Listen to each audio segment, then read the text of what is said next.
Umarkot block भंडारीगुड़ा ग्राम पंचायत अधीन पोड़ागड़ आदर्श one विद्यालय संग्रहालय सोमनाथ मंदिर भैरव और चौरिया मंदिर परिदर्शन करथिले। पोड़ागड़ ऐतिहासिक पीठर उन्नयनमूलक कार्य परिदर्शन करथिले। भैरव मंदिरर सोलार लाइट लगेबाकू मध्य प्रस्ताव देथिले।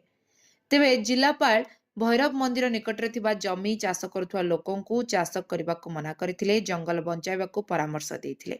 तांका सहित Umarkot tehsildar BDO Umarkot RI Badarbhandari RI Badbharandi assistant engineer Ashwin Patnaik कनिष्ठ जंत्री VRP Patra PO Bhandariguda GRS समेत पोड़ागढ़ सेवायत चैरिटेबल ट्रस्ट सभापति उद्धव चरण नायक साधारण संपादक पुरुषोत्तम भत्रा मुख्य उपदेष्टा गवेषक डॉक्टर कैलाश चंद्र बेहेरा एवं जिलापाल को और समस्त अधिकारी को संग्रहालय बुलाई पोड़ागढ़ इतिहास संपर्क में बुझाई। तेबे यह नलवंशर राजधानी पुष्करी थिला बोली मध्य से कहिथिले। कड़ी विश्वविद्यालय तांकर गवेषणा संदर्भ को मान्यता देउछंती एवं बेहेरा किभली माद्रास गेस्टियर बस्तर गेस्टियर और कोरापुट गेस्टियर रु तथ्य संग्रह करी याक उपस्थापन करथिले ताहा मध्य से वर्णना करथिले।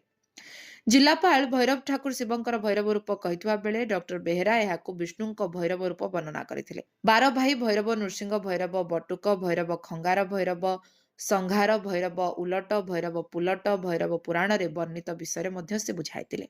नृसिंह भैरव रूप रे हिरण्यकश्यपंकु मध्य से बध करथिले बोली तार इतिहास संपर्क रे कहिथिले। तेबे एई विषय बुझिबा परे जानि पारिथिले जे पोड़ागढ़ इतिहास केते पौराणिक और प्राचीन इतिहास विषय रे डॉक्टर बेहेरा बुझाई समस्त को एप्रति आकृष्ट कराइथिले। नवरंगपुर जिला उमरकोटरू त्रिपति नंदन रिपोर्ट लिव लाइव ओडिया।